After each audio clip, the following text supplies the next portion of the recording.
Throughout the third quarter, we covered two standards in relation to chemical thermodynamics, which consists of Standard 7 and Standard 8. Starting off with Standard 7, in overall, energy is exchanged or transformed in all chemical reactions and physical changes of matter. It cannot be created or destroyed, so it changes from one form to another, which is either potential energy or kinetic energy. The excess energy is usually distributed out as heat.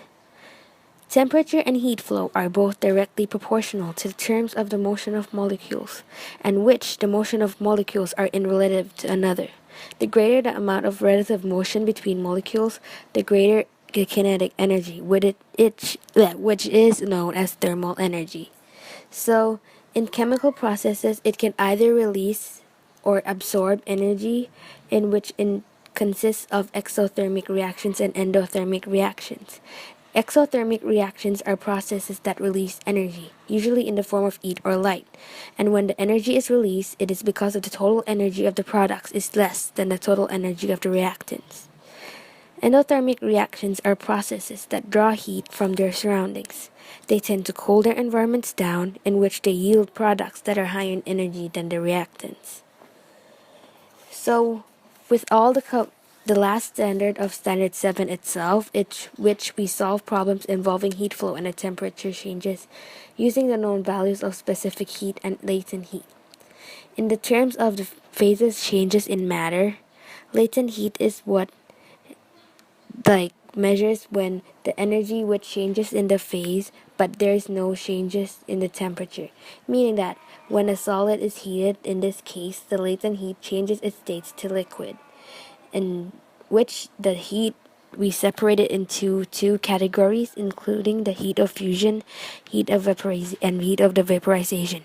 The heat of fusion is when solid turns to liquid, and the heat of vaporization is when liquid turns to gas, in which the units are calories per gram and joules per kilogram, and the formula we use is Q equals to ml, where Q represents the heat change, M as mass, and L as the specific latent heat. Moving on to the specific heat, it is the energy in which tells how the temperature steadily changes as the phase is about to change. In this case, the phase doesn't change yet. The unit is in calories per grams per Celsius and or joules to kilograms per Celsius. The formula we use to calculate this is Q equals mc delta T, where Q also represents the heat change, M is the mass, C is the specific heat, and delta T is the temperature change, where we subtract the final temperature to the initial temperature. In this case, we consisted this standard one lab report in total. So in this lab report, all about energy changes in a substance. It consisted of two experiments. The first experiment being all about mixing hydrochloric acid and sodium hydroxide.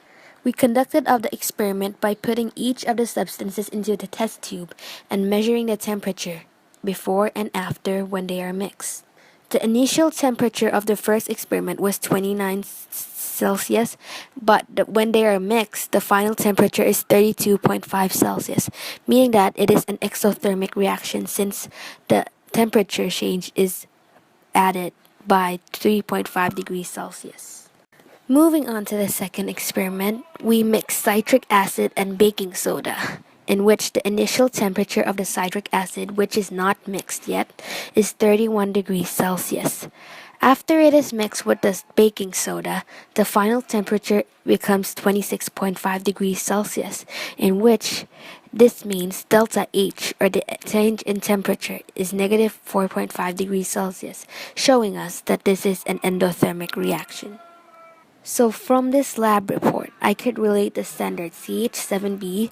It is because it says that we have to know chemical processes that can either release or absorb thermal energy, in which in this lab we got to observe the change in temperature, which is referring to thermal energy within the combination to two different compounds. Moving on to the next standard we've covered is Standard 8. We learned chemical reactions rates, whether it is how to calculate, determine, or the dependence on factors that influence it. In terms of the collision theory, it is necessary that two particles collide with the correct orientation to demonstrate reaction. The particles must have enough energy for the collision to be successful in producing a reaction. The minimum kinetic energy required for the reaction is known as the activation or sufficient energy, in which the small number of high kinetic energy collisions between particles produce a fruitful collisions that consist of reactant molecules colliding with enough energy to break the original bonds and form new bonds of the product molecules. Other than knowing the collision theory, in a chemical reaction we must know the factors that affect its rate. With the first one, it is temperature. According to the collision theory, it is that when the reactant particles react, the molecules have to collide with each other, in which the activation energy breaks bonds to start the reaction. The particles collide more often due to the fact that it is increased kinetic energy, and more collisions result in a reaction. In terms of the concentrations of the reactants, more reactants mean more collision, in which the reactant particles become more crowded when they increase in size.